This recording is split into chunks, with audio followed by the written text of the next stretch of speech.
Now it's time for Straight on the Point with Jesse T. from some undisclosed location somewhere in the world. Now, ladies and gentlemen, here's Jesse T. Well, it's good to have you on the air and everywhere with me, from the community to the world. That's right, it's the Jesse T Show. Jesse Torrero here with you. The Brown Beauty is back on duty as we kind of work around here and turn things up and get things working right. Good to have you back with me in the studio live. It's time for Roundup Wound Up, and Dan the Man, the Road Dog King, and yours truly, the Brown Beauty on duty, Jesse Torrero. We are going to be holding down the fort today.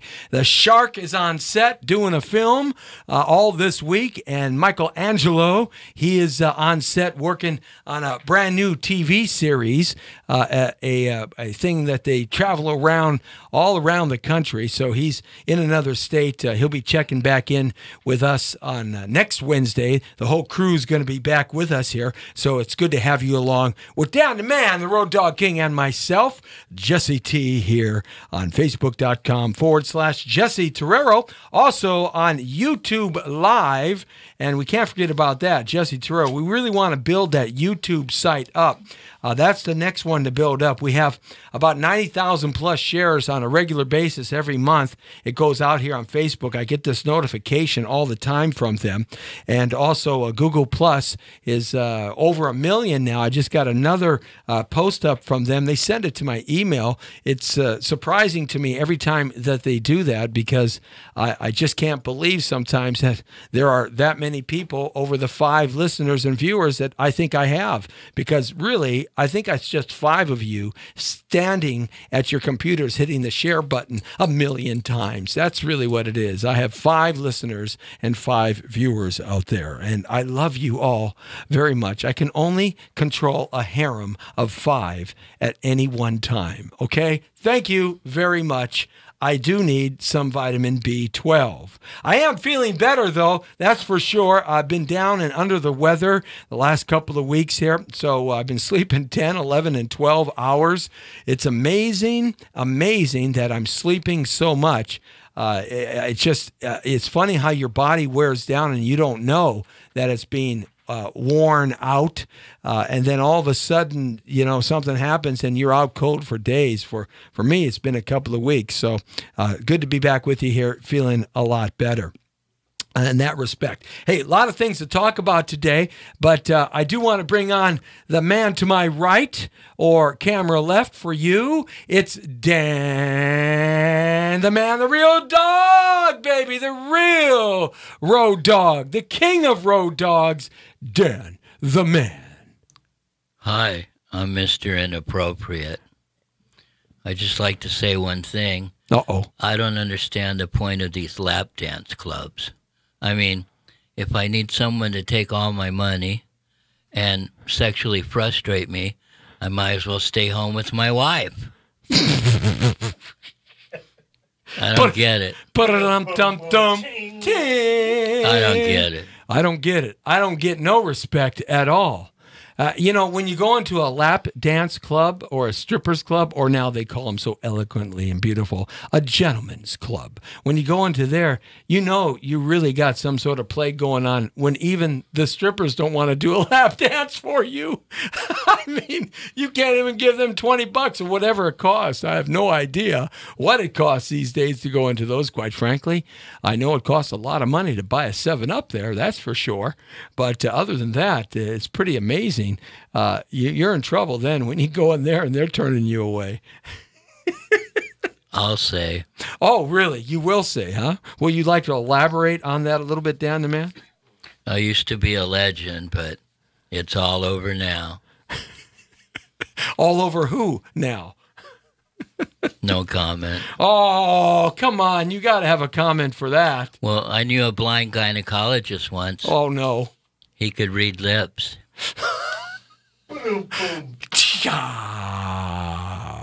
We need a special sound effect for Dan the Man. I can do that. Can you do that? Okay. Yeah. So you were going to say? I was going to say that why does the tiger look in the toilet? I don't know. Why does the tiger look in the toilet? He was looking for poo. Would that be like Winnie the Pooh? Yes. Okay, thank you very much, Dan, the man who's impersonating Elvis today. Thank you very much. Absolutely. I'm from Memphis, Tennessee. Elvis reincarnated in Dan the man. That's right. I'm an Elvis in middle age. Oh, my goodness. No wonder he died so young. I mean, old age hits you when you notice your kids are middle-aged. Oh, Lord, help me. That's going to happen to me. I went to this fortune teller, and she wanted to read my face. And what did it say? There was a lot of crow lines. All right, so it's Roundup, Wound Up. We're holding down the fort today. Dan the man, the Road Dog King, and yours truly, the Brown Beauty on duty, Jesse Torrero, saying hi to Alex Tepazano, who has us on. Thanks a lot, Alex. You know, everybody's wondering where Michelangelo is. Well, he's, as I said, he's out on set, bouncing around between Nevada and California right now on a new movie, a new film set, TV show that he's a part of. And he also the Shark is out on a film set right now. So we're going to get into it real quick here. What did you think about Donald Trump's UN speech, Dan the man? Now, I know you caught a little bit of it, and we talked a little bit about that. What were your thoughts about him laying down the anvil? If you don't know, Donald Trump laid down the anvil hardcore to the United Nations, which in my opinion is a complete waste of time, that we've been spending a lot of money on prime New York land, and we've gotten not anything in terms of what we should be getting, us being the greatest nation in the world that supports everything the UN does. If the UN didn't have America supporting it, there would be no UN. So what do you think about that? Well, I'm glad he laid down the law, and at the same time it showed he had brass balls. Well, does he ever? I mean, he said it straight to the face. I mean, he called Rocket Man. That was a great comment. I mean, I wanted to play David Bowie in Rocket Man. That's what I should have played there. And then of course he went after Iran, and then he went after Venezuela. These three countries. What about Elton John? Oh yeah, well, both ways, EJ. Oh, that's right. It was Elton John, not David Bowie. I was thinking David Bowie and the other space song that he did. I gave him a different name. What did you give him? Missile Bitch. Oh yes. Because I think he's straight up bluffing. Look, he may be bluffing for money, for power, for control, for an ego, for the shining star to shine on him for a little bit. Right. But he really is a terrible, terrible, terrible leader to his people. Yesterday I went over some of the crimes that people can get thrown in jail, and one of the crimes is if you do a crime, it's called the generations rule. And the generations rule says that if you do a crime, then you get thrown in jail. They keep you alive. You die in jail. And if you have a family member that's born, they go to jail. And another family member after that that's born, they go to jail. 3 generations. And his granddad put that into effect after the Korean War. And the reason why they did that is because they said it takes 3 generations to wipe out the crime in the family. I mean, this guy is just unbelievable. I call him Fat Boy with the slanty eyes. That's what I call him, Fat Boy with the slanty eyes. But whatever we call this guy, I am so proud of our president laying down the anvil. A guy like Dan the Man said the president had some brass balls. Did he ever? Yes, and the Korean leader reminds me of Boy George. That's right. And he does kind of, if you poke him in his belly with your finger, he's going to go like the Pillsbury Doughboy. Unbelievable. And then he goes farther and he lays down the hammer on Iran. I mean, that was just finally some president stood up and called it like it is. Iran, and all they are is an access for death and violence, which was once a great nation. I remember when the Shah fell, back in the late 1970s and early 1980s. And all the Persian people from Iran, they're not Arab, by the way. A lot of folks think that they speak Arabic, and they're Arab. They are not. They're Persian. They speak Farsi. Now, a lot of them speak multiple languages in that country because it was the main place that all trade went through in the old times, in the ancient world. Iran was the place between the Far East, the Middle East, and Europe and Africa, and also up north there in what is the Soviet Union now, the Slavic area up there. It was the place that had all the great history, the libraries, the greatest technology, scientists, mathematicians, and they were great business people in the 70s. They had a beautiful nation. Tel Aviv is not Tel Aviv, but Tehran is sort of like Los Angeles, same weather-wise. You got the beaches right there, like Zuma and Malibu and El Segundo and Huntington, and then an hour and a half away, you have these beautiful ski slopes and mountains. It's so similar in terms of the climate. They're just like Los Angeles and San Diego. Beautiful country, modern, with all the modern facilities. And then when the Shah fell and these Ayatollahs came in, which that's a whole nother story, what happened there is they destroyed what was a great, prosperous, wealthy nation and turned it into an axis of death and violence and destruction. Yeah, but they don't have string bikinis. No, but they got this. Well, still in Iran, they can. The women can. They don't have to have the full burqa. They don't have to cover their face unless they're Muslim. If they're Muslim, they have to cover their face. But still in Iran, Persian women still can have the face open and out, but they have to have something covering their head. So that's the difference. But so he just laid down the hammer. He laid down the hammer on them. It's hammer time. Yeah, I feel like MC Hammer, man. We're doing a hammer dance. I like that. And also, he didn't lay it out just there. He went at Venezuela. Now, folks, if you've never been to Venezuela, South America, you got to understand, Venezuela has the largest oil reserves untapped than any other nation that we know of in the Northern Hemisphere. America is right there with Venezuela, but there are jungles in Venezuela that have never been tapped that have some reserves the size of the Saudi Arabia oil wells. It is unbelievable. They've made so much money exporting oil all around the world from Venezuela. They had agriculture and ranching and farming, industry, oil, all the things that shipping, all the things that come with that when it was under democratic rule. Now the socialist takes place here. He gets power. Murado, something like that. He takes power, and that the people are starving. Half of them don't have electricity. They have no medicine. Running water's turned off and on, off and on. There's violence in the streets. There's corruption, and it's a socialist concept. And when Trump laid down the law, he said they're not just practicing socialism. They have it in full gear, in full effect. And we know that socialism does not work. It didn't work for Mussolini. It has never worked for anybody in the history of socialism. Russia is a communist nation. It's not a socialist nation. It's a communist. China is a communist nation. I mean, they're basically glorified dictatorships when you think about that. But socialists don't work. And he laid it down right in our own hemisphere, Dan the man. And Venezuela, that reminds me of Twisted Matilda.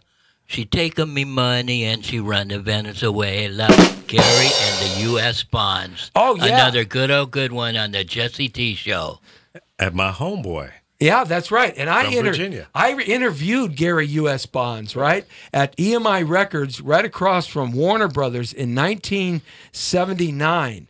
I took my little recording unit, my reel-to-reel recording unit in there, and with my microphone, I set it up on a stand. I was 19 years old, and he comes walking in, and I do the whole friggin' interview with the rep, the A&R guy standing there, and I did the whole interview, great interview, and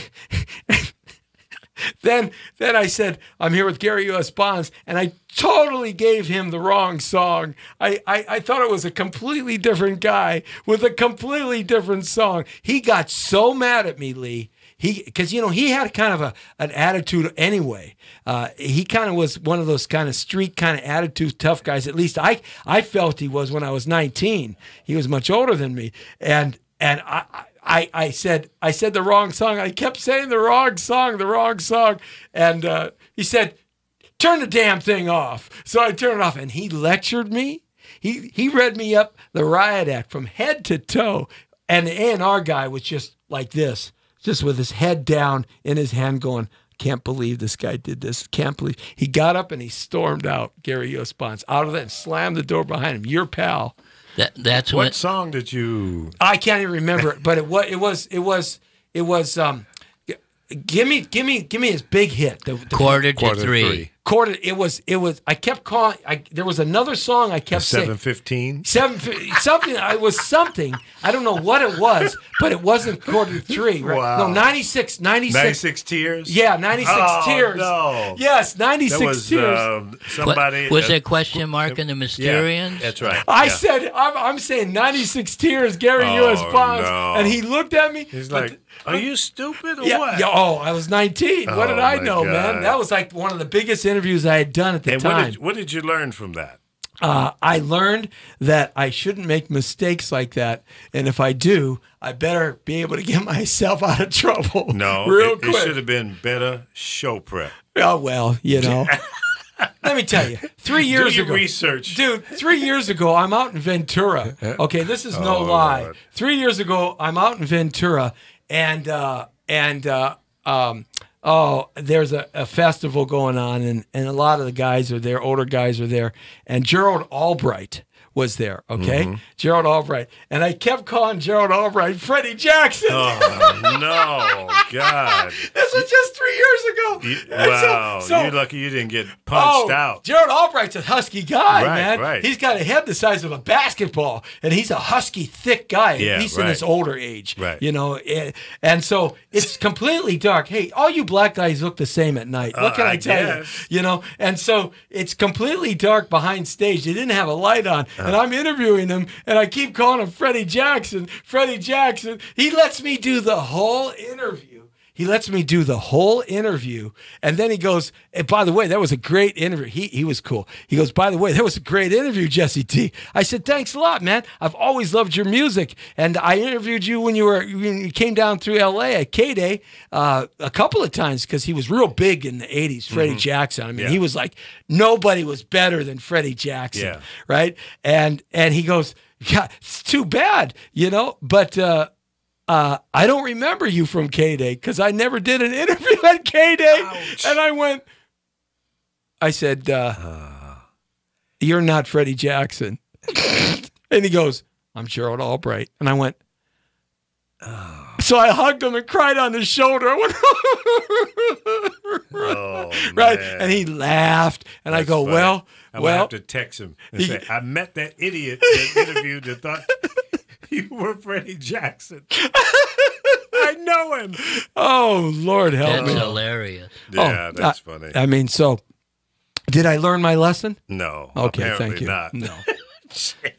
Do I ever learn any lessons? No. I can't even find the headphones half the time when I come in here. That's true. Well, if you put on headphones, your parts will be silent. That's right.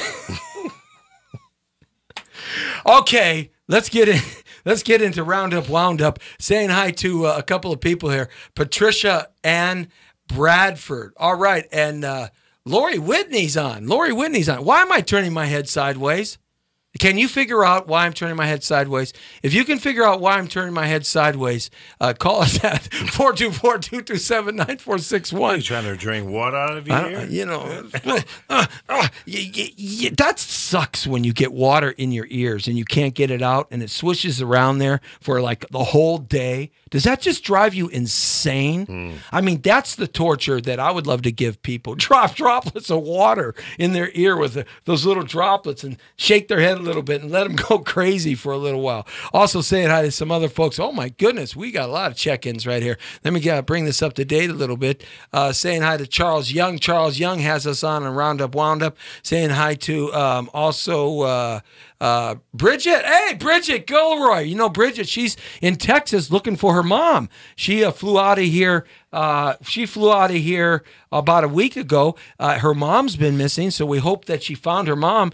It had nothing to do with the big hurricane that hit Houston, but we hope that she found her mom. Let us know, Bridget, if you did, because we want to kind of make sure everything's going okay there. Saying hi to Alex Beverly again, Sabrina Haas. Let me see who else Sabrina. Yeah, Sabrina. That's right. The whole Hawes clan. Yeah, they're all hotties. They are, and they're like Hee Haw. You know, you remember the Hee Haw? Yeah. And all those blondie country girls that were on Hee Haw right? Remember? Yeah, of course. I remember the show, but I couldn't watch it often. It was just kind of like Buck Owens and Hee Haw. Hee Haw. Hee Haw. Hee Haw. Haw. Hee Haw. Haw. Hee Haw. Yeah, right? See, I couldn't get with all that. I used to date one of those blondes, and she got lost once, and she called me up, and she said, honey, I'm lost. And I said, okay, well, what cross streets are you at? And she said, I'm at the corner of Walk and Don't Walk. Hee-haw, hee-haw, hee-haw. Right? I loved Buck Owens. I got a Buck Owens story, too. But I'll talk. Here's my Buck Owens story. I worked at KKXX in Bakersfield. Bakersfield was basically all owned by Buck Owens. Okay, I mean Was that right? Basically, I mean when he got to Bakersfield, you know, Buck Owens is the #1 recording artist in the whole world. Nobody has had more top 40 hits than Buck Owens. Nobody. R&B. What? Nobody. Buck Owens, because of country music, right? Are you sure? Buck Owens has a #1 top recording. No, a cross section of all music. Really? Because he was super, super popular. Buck Owens, check it out. He holds a record for #1 most all-time hit maker in music. Anyhow, he owned basically Bakersfield. He had huge ranches all over Bakersfield, and he got a lot of his money out of oil from Bakersfield, because Bakersfield has a big oil deposit there. So I worked for him at one of his radio stations. You know, when you could only own 2 radio stations at the time, AM and an FM, in the same marketplace. KKXX. I worked there for a couple of months, and then got a better paying job somewhere else. And I met Buck Owens just a couple of times. Nothing big. I just did a couple of night shifts. What'd you call him? Hey, Buck. No, I called him Mr. Owens. Okay. And he told him to buck off. Yeah, that's right. Well, many people have told me to buck off. Right. You know, some previous guests have told me to buck off. Yes. Anyway, so I met him there. Now, Harry Newman was he's in the Country Music Hall of Fame as one of the disc jockeys. He's my godfather, and he worked at KLAC, 570 KLAC, doing afternoon drive for 20 years, doing country music with NASCAR and all that stuff. They were right across the hall from KMET 94.7 in Metro Media Square, which is a high school now. Yeah. All right, right by Channel 5, KTLA. So. Is that the building on Sunset? Yeah, that one looks like the White House, right? Yeah. That was actually Max Warner Brothers. That was actually originally with Warner Brothers Studios. Is that right? And Gene Autry bought it. I remember it from Gene Autry. Yeah, he bought that and put the tower there. And everything. That tower actually was the radio tower at one time. Okay. They moved it farther away, better location, but back in those days. Yeah. And so I heard they had fabulous studios in there. Oh, they were the best. UPN Channel 13 down the street by Red Fox's place. They were like studios found in the back end of some high school parking lot in Tulsa, Oklahoma. I mean, they were ratty. But anyhow, Harry was really heavily into country. That was his thing, country music. Okay, and so he and Buck Owens and all the country music stars of that era they all knew each other. Small world, like every profession is a small world. Anyhow, when they came into town, it was KLAC. Harry always got the interviews. He had the Armed Forces radio program for 25 years. He was all over the country, the Palomino Club, which was the club that you had to be at if you were a country star on Lancashire and North Hollywood.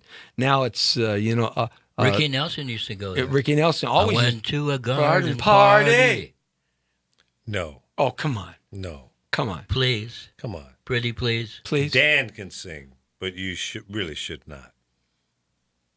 He's ruining my act. Dan can sing. Let Dan Somewhat. do the singing. That's Dan's role. Only a little. So, when Buck Owens passed away, okay, before he passed away, I would say maybe, 5 or 6 years before he passed away, I was going through Bakersfield because I had bought property in Bakersfield. Okay. So I stopped off at the Palace there in Bakersfield where he always performed. And that was his hangout, okay? The Crystal Palace, I believe it was called. It's right alongside the freeway there.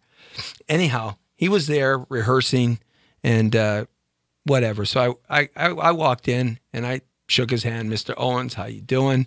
And he says to me, he goes, Jesse Torrero. And I was like, 23. 22, 23 when I worked at KKXX. Now I'm 42, 41, 40 when I go there. So it's 20 years almost. And he remembered my name and he goes, you're Harry Newman's godson. And I went, wow, wow, amazing. This guy remembered everybody. Yeah. He knew everybody I think that he ever met in his life. He remembered, Wow. and that's impressive. He was a real genuine guy. Merle Haggard came out of there. Did you ever meet Roy Rogers? What a great banjo and guitar player, man! Yeah. Just hi, shake your hand. That's it. I never talked to him, but man, he could play that guitar and that banjo. Right? Yeah. Okay, so anyhow. I don't know how I got on that subject, but it's round up, wound up. I don't know how I get anywhere. You got wound up. I just got wound up, baby. 424-227-9461 chiming in. Thanks a lot for everybody who's chiming in. Daniel Jenkins is chiming in again. The boxer? Yeah, that's right. And also the Juice Company. OJ? No. We ought to get an interview with OJ. That's actually a pretty good idea. Yeah. Why don't we do that? We can get the Juice in here, and then we'll bring once he gets out. Oh, he's going October. Yeah, that's next month. Yeah, and Leslie Van Houten. Yeah, we ought to get the Juice and Van Houten together. I could probably hook up the Juice. I know a few people are pretty close to him. Let's get the Juice. We'll get Leslie Van Houten in here. What other murderer can we get in here? Anybody? Any other celebrity murderers who are being released? We could have like Murderers Row. No. Well, yeah, come on, man. That would be a great show. That's depressing. Well, it's the truth, though. It's morbid. Yeah, it is morbid, but these people did morbid things. I can't believe they let Leslie Van Houten out. I don't even want to talk to him. I mean, I would love to talk to Leslie Van Houten just to see how crazy she is. And I bet you she's still Looney Tunes crazy, because when you're crazy, you don't get uncrazy just because you're in jail. Yeah. You get more crazy, and There's you learn. no cure for crazy. And you learn how to hide your craziness. Yeah. That's what you learn how to do. All right, talk about that. Equifax, man. Equifax, if you guys got credit, everybody look at how many people have had a credit problem with their credit reports and gone and complained to Equifax that should not be on my credit report. That's the wrong date. That's not my card number. That's not my name. That's not my birth date. That's not my social security number.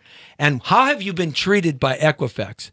Probably that they were holier than thou and they will do nothing. And that's the way it is. They come at you real powerful and straightforward like that, because that's how these credit reporting agencies, Experian, Equifax, and TransUnion, that's how they are. They hold our huevos in their hands.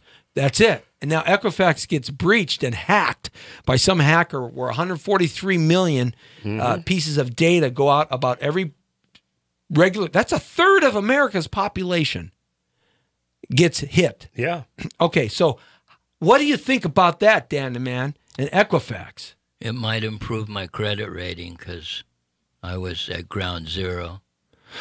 You know, can't hurt if you're at ground zero and you start up. I mean, in that respect, I'll tell you what, it shows you one thing. It shows you that there's corruption even in the reporting agencies, because those 3 high-powered top dog executives at Equifax dumped stock right before it was released that the bug got hacked, and they got hacked with the same bug 4 or 5 months earlier, but no data. They caught it in time. And those 3 executives dumped stock before that hack, and they dumped stock before this hack was reported publicly. Wow. The FBI is investigating them now. Corruption at the top. So, you know something, guys? If I had my way, it would be like Transylvania 659. I mean, you know, let's go up to Frankenstein's castle and let's burn it to the ground, because these guys are so corrupt. And if Equifax is corrupt, then you know there's corruptness in all of them, because they all do the same things. You know, well, definitely, it appears that they were trying to cover their ass. You know, they were trying to make money. What we don't know is who has our information. You'll never know, and how will that impact on us negatively? If they had gone in and raised, you know, our ratings up 10, 15, 20%, then nobody'd be upset. No, yeah, well, that's not going to happen. Right, of course. I mean, you do an inquiry. You go to a furniture company and you say, you know, I want to buy some furniture, and I want to. They run a check on you. And they run a check on you. Now that inquiry falls off in 90 days. Well, I've got somebody I'm fighting for right now. They're supposed to, under federal law, an inquiry is supposed to fall off automatically on your credit report. Now that's worth 2 to 5 points per inquiry on your FICO score. Okay, 2 to 5 points. When you look at it, many of them that I've looked at, it's about 2 to 5 points. So if you've got 5 inquiries that are still on your credit report, that's 10 points minimum. Off your credit score, your FICO score, okay? So every 90 days, inquiries are just supposed to fall off because they're just inquiries. You didn't get any credit, and you weren't denied any credit. Well, what if you got credit or denied credit? Does it stay on then? That inquiry? The denials, yeah, those stay on. No, the inquiry doesn't, but you don't get denied. If you get denied credit, that's not on your credit report. Okay. If you get credit, it's on your credit report. Okay. Right. Then the inquiry falls off. It doesn't matter. It falls off every 90 days, right? Yeah, right. I'm fighting for somebody right now. I just ordered up a full tri-merge credit report. Equifax, Experian, and TransUnion. Okay? Right. They've got 7 inquiries on their credit report right now. 7 inquiries that have been there 2015, 2015, 2016, 2016, 2016, 2017 in January, 2017 in February. More than 90 days. Yeah, right. So there should be none. Should be none. So I made my initial call, right? And this is what I got. Of course, I called Equifax first because I just want to jam them. I hate the credit reporting agencies. I want to create so much havoc for them because they're just awful. I remember when this stuff didn't matter. That's how far back I go in my business, in the real estate and loan business. I remember when FICO scoring was just inside behind closed doors rating, and the public didn't know about it, and it wasn't important. What important was your job, what kind of job you had, the income, what kind of income you had, and your debt ratio. Your debt ratio, basically, because you could go into your local bank and talk to somebody. Now you can't. And that's going to hit me to the next subject, this AI and what's happening with the iPhone and the Android. We're going to talk about this facial and retina scan. That's some frightening stuff going on there when you think about the big picture 20 years down the road. But, okay, so I called them up and I said, hey, Equifax, I got this, boom, boom, boom, boom, boom, boom. I'm acting as the person, okay? So what? The guy's a guy. I'm acting as a guy. I got all the information. It's easier for me to do that than get somebody on the phone and be an authority. Okay, that's a shortcut. Okay, get me in trouble. All right, I don't care. Here's the point. I call him up and I said, you know, this really bothers me. First off, I want to tell you guys at Equifax, how dare you, one, get hacked? How dare you take this holier-than-thou attitude that every time I've called you over the last 15 or 20 years, I'm always wrong and you're always right. And I've proven to you in the past that I've been right when you thought you were right. And it takes letters, an attorney, numerous phone calls, 6, 8, 9 months for you to finally get done with your so-called investigations. But you allow my information to get disseminated just like that. And it's like, oh, well, sorry, we fixed it. So that's the first thing I opened up my conversation with. You went in and hit him right in the Right. Like, just like Trump did at the UN. Right. Bam, right? And then I said, by the way, why? Tell me why these are still on my credit report, these inquiries. Well, they shouldn't be there. Yeah, they shouldn't. We're looking at it now. Well, we'll take them right off. You have to send it. Why do I got to send in a letter? Just take them off. We're talking 3 years ago almost. 2 years, 1 year ago. What's wrong with you? Take them off. They should have fell off already. You can go right now and take them off. Oh, no, come on. Are you telling me that you can't? So I went to a supervisor. What magically happens when you get a letter? Somebody sits there at the computer and they take them off. So what happens when you get a letter that gets generated by the software? It's automatic. Nobody sits there and generates a letter to you. They're all no. When he's requesting a letter from you, to request to take them off. Yeah, it goes to a department for review, and then they have to review the case, and then they have to review by that time it's 6 months down. It's unacceptable when they should have been off 90 days. Yeah. So I'm arguing that point, right? So I finally get my way. After I go 2 levels up in supervisors, and I'm just sending lightning bolts about this big hack. I'm using that as a weapon. Sure. Right? And that's just with Equifax. I still got to go to Experian and TransUnion. So I'm going to use it too with them. Right. But here's the point. The point is they make us jump through hoops for our credit, to fight for the right to have good credit, when we know that number and that Social Security number is wrong, or we know that's not me, or we know that birth date, or we know we never went to that store, or we know we never bought that car, or whatever, or we know those inquiries should be off. They make you jump through hoops because they have this attitude that they are omnipotent, that they make no mistakes. That's what I say to that. The nerve of those weasels.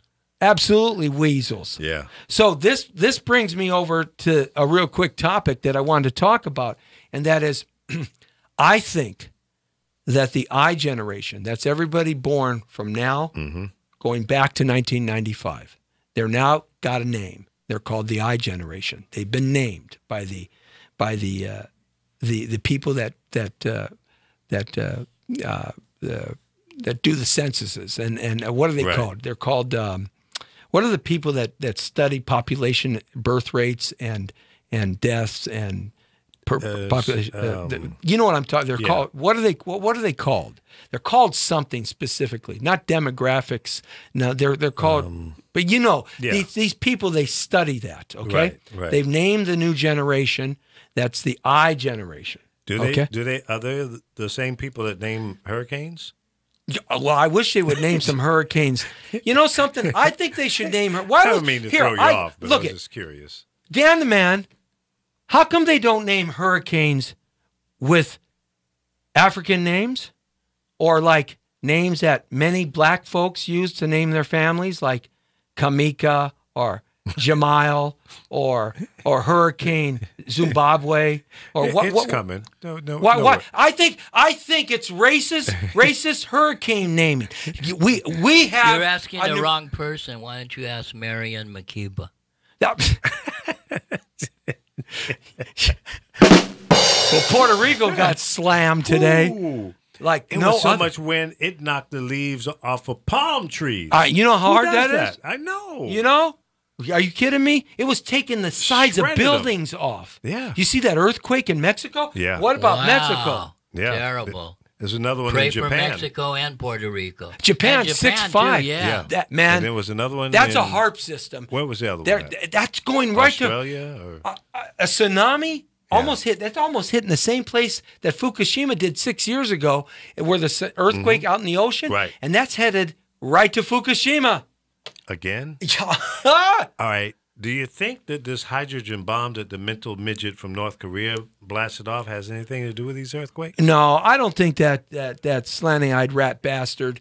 I'm sorry, he's a slanty-eyed rat bastard. That doesn't mean everybody with slanty eyes is a rat bastard, but he is. You don't think it has? No, I don't. Impact? I tend to believe with you that it is a false flag incident. He does have rocket ships that can go and fly. He does have this technology to possibly put together a bomb, but they don't have the ability to do that, and they're farther behind. Can they do a test bomb on the? They can do hydrogen? it underground. Yeah, they do it underground. That's where but the putting come from. But putting it on a missile and miniaturizing it and making it hit a fault line out in the middle of the Pacific Ocean, that's kind of tough.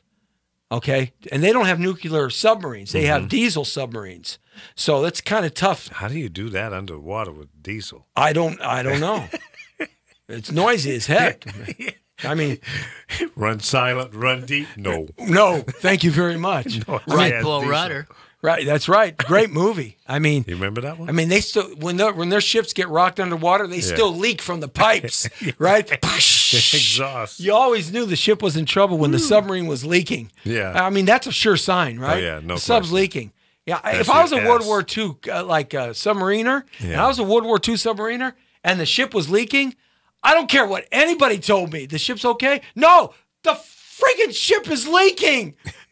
And we're 200 feet underwater. Right. It's leak. There's salt water coming through the pipes. Now, what does that mean? They need a plumber. Yeah. That's right. They do. Not only that, I'd be leaking in my pants. Yeah, it's all man. AD do. AD do. Remember AD do? Or AD don't. Yeah. Or AD do don't. But yeah, anyhow, the smell good plumber. That's right. That's the one we love now. Only $99. The smell good plumber. Okay. So anyway, what was I talking about? AI. Oh, okay.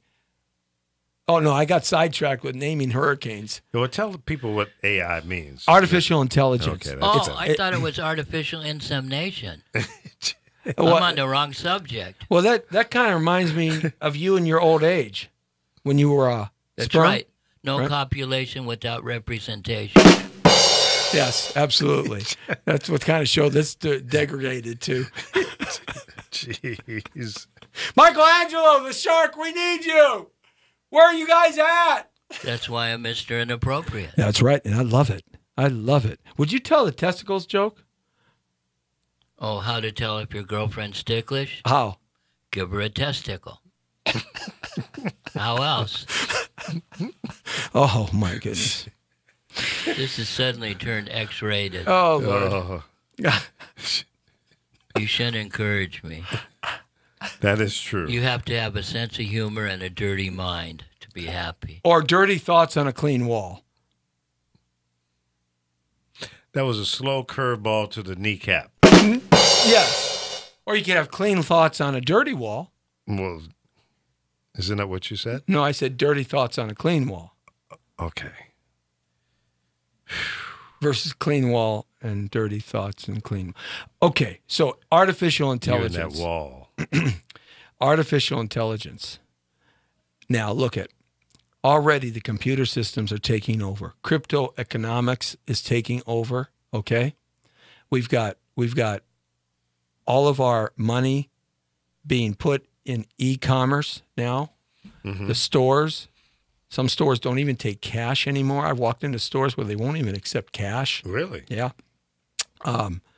We've got stuff using on our iPhones and our Androids where we can just swipe going out the register and, and it takes money out of our accounts, automatic withdrawals, automatic deposits. We have no economics being taught to young people in school, the do's and don'ts. forget about writing checks or anything or controlling your money or seeing your money. Most people have no idea how much money they have or don't have because they spend it so fast and with automatic withdrawals. We have a country that's quickly moving to robotics, not just in assembly lines, but even in your house. You got robotic vacuum cleaners and all that robotic stuff, the Bluetooth house, the Bluetooth refrigerator, the Bluetooth air conditioner to your cars, the connections, all that stuff. We got automatic robot cars that are going to be coming here in the next 5 to 10 years. What about robot women? What about them? It proves that imaginary lovers never put you down. They're building the female robots. You won't need a real woman. We did a story on that. I want to be on the development team for that. Do you just want to be I'd like to have a little input. Yeah. How much of an input would you like? Quite a bit, actually. No wonder they call them pastor flappers. Well, you are 6'4", so, 6'3", so your input is probably pretty large. Yeah. No, I would like to help them develop a perfect woman.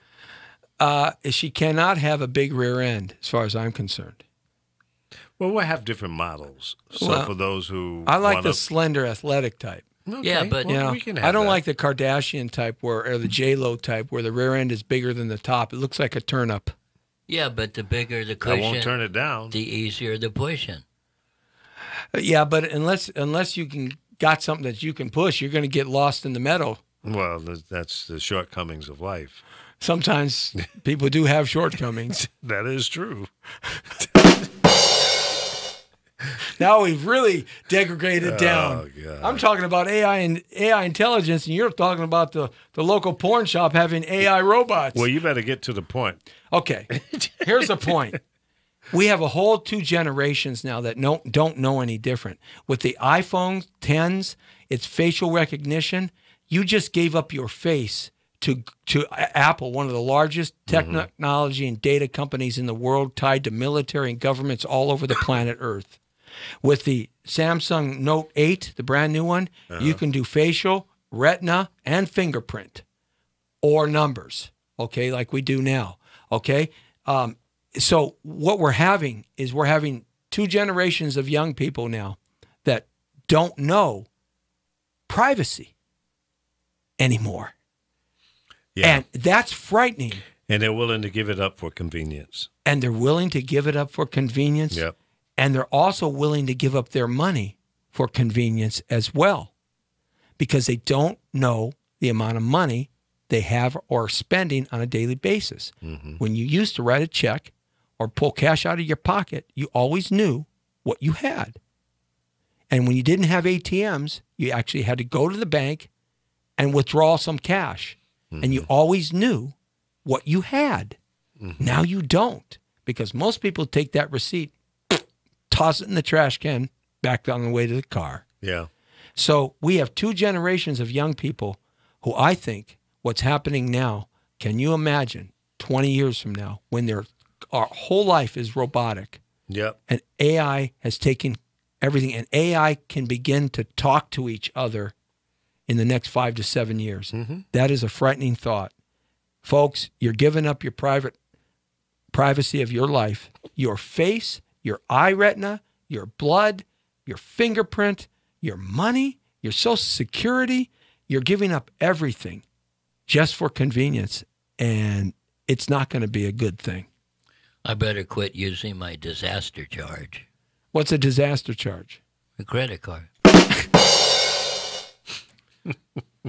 So that's what I wanted to say about that. But here's the problem.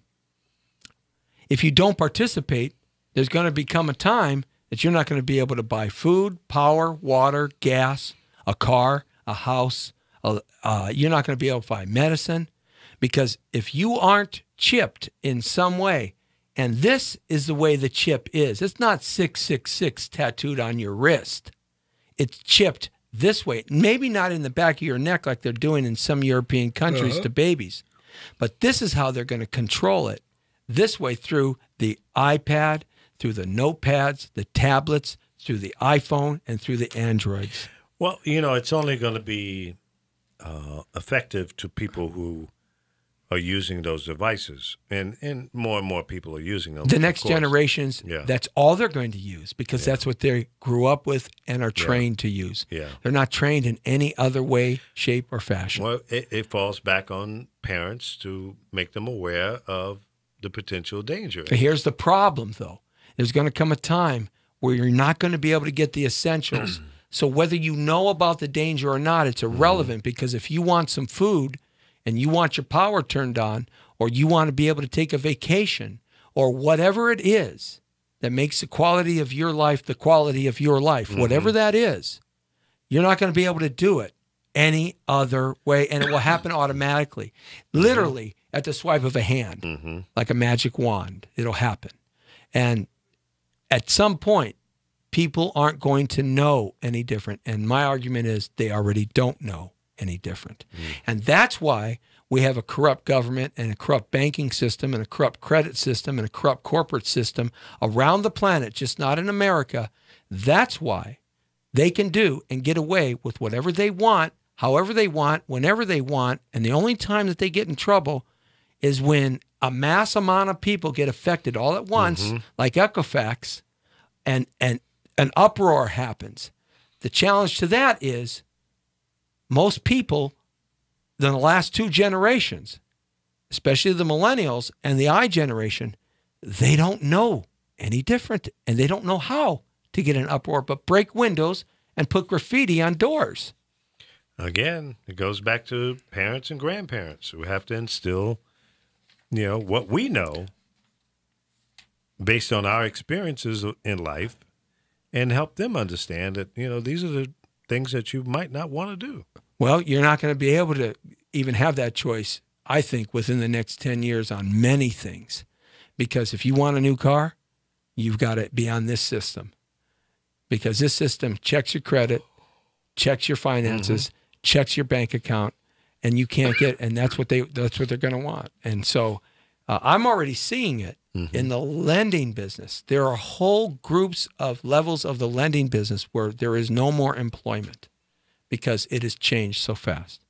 All right, man. So we just did Roundup, Wound Up. We hope the people there in Puerto Rico can get some help. They got slammed today with that hurricane at a Cat 4. They got slammed by Irma. The outside tentacles of Irma hit them, but this one was right down the alley, right down the pipe. And the people in Mexico, they just got rocked. Now we have the Japanese earthquake, and Lee was telling us there was an Australian or New Zealand earthquake. New Zealand earthquake. Yeah. Could that be, Dan the Man, that Planet X and Nibiru is pulling at the gravitational pull? Or is that just some fantasy made up by conspirators and conspiratists? Well, we could be in the end of time, so everyone be prepared to meet your maker. On the 23rd of September, many Christian prophets that say they're prophets, people that believe in the book of Revelation and Isaiah, they're saying that September 23rd, this prophetic kind of Christianity, they're saying September 23rd is going to be the end of the start of the rapture. Dude, don't be driving on the freeway, because if the rapture happens, there's going to be a whole bunch of cars that are going to have no drivers. I'm not tripping on any of that. I will be doing my normal, what I do every day on the 23rd. If it's over, it's over. It don't matter. It ain't over till it's over. It ain't over till the fat lady sings. Speaking of Yogi the Berra, fat lady singing and not you, I'm okay with that. You don't like the way I sing? No. God bless America, land that I love. Stand beside her. Oh, God. What's wrong with that? Oh, no. Well, come on. Both of you guys are ganging up on me. I tell you. I just don't get any love. All right. Next week. Yes. Bahar would say, don't forget to spread love, baby. Oh, yeah. Absolutely. I'm into that one. Gonna send this one out to the Bandidos Incorporated. at the corner of Alvarado and Sunset, Ruben Soto's territory. Check out his new movie coming up in the future, Smile Now, Cry Later. Oh, also, we're going to be out with Pete Allman out in the South Bay tomorrow. We're going to try to get out there and do the show live from there. Lee, just wanted to let you know. Let's bring that on you. Excellent. And we're gonna be out at a premiere. Jose Gomez is sponsoring and doing a movie premiere in North Hollyweird on Friday. On Friday, and then on Saturday we may be going out to the Golden Dragon in Chinatown for a roast of Art Camacho, martial artist, film director Art Camacho. And don't forget to buy Rebecca Del Rio's hit song from Twin Peaks, No Stars, which will be coming out in the near future. And pass on YouTube Live, Jesse Torrero. We got to build that site. That's where we kind of lay everything out in a podcast form. You can check out the show 24/7 right there on YouTube Live. Check it out, my friends. YouTube Live, Jesse Torrero. All our shows are archived up there. Pass the word out. We need to get those views up and spread the word about the Jesse T Show on Monday through Friday right here at 5 to 6 o'clock. Hey, we've got lots of guests lined up here over the next 3 weeks as we move into full-blown award season here in Hollywood. So we're going to bring some good folks in to kind of have some fun on the Jesse T Show. For Dan the Man, the Road Dog King. Shout out to Jeff Langton, who's going to be on the show next week, and the Shark, David Shark Freilich, and Michael Angelo, Mr. Smiles, the Tan Man himself, and Lee Baby Michaels, the guru, the king of all.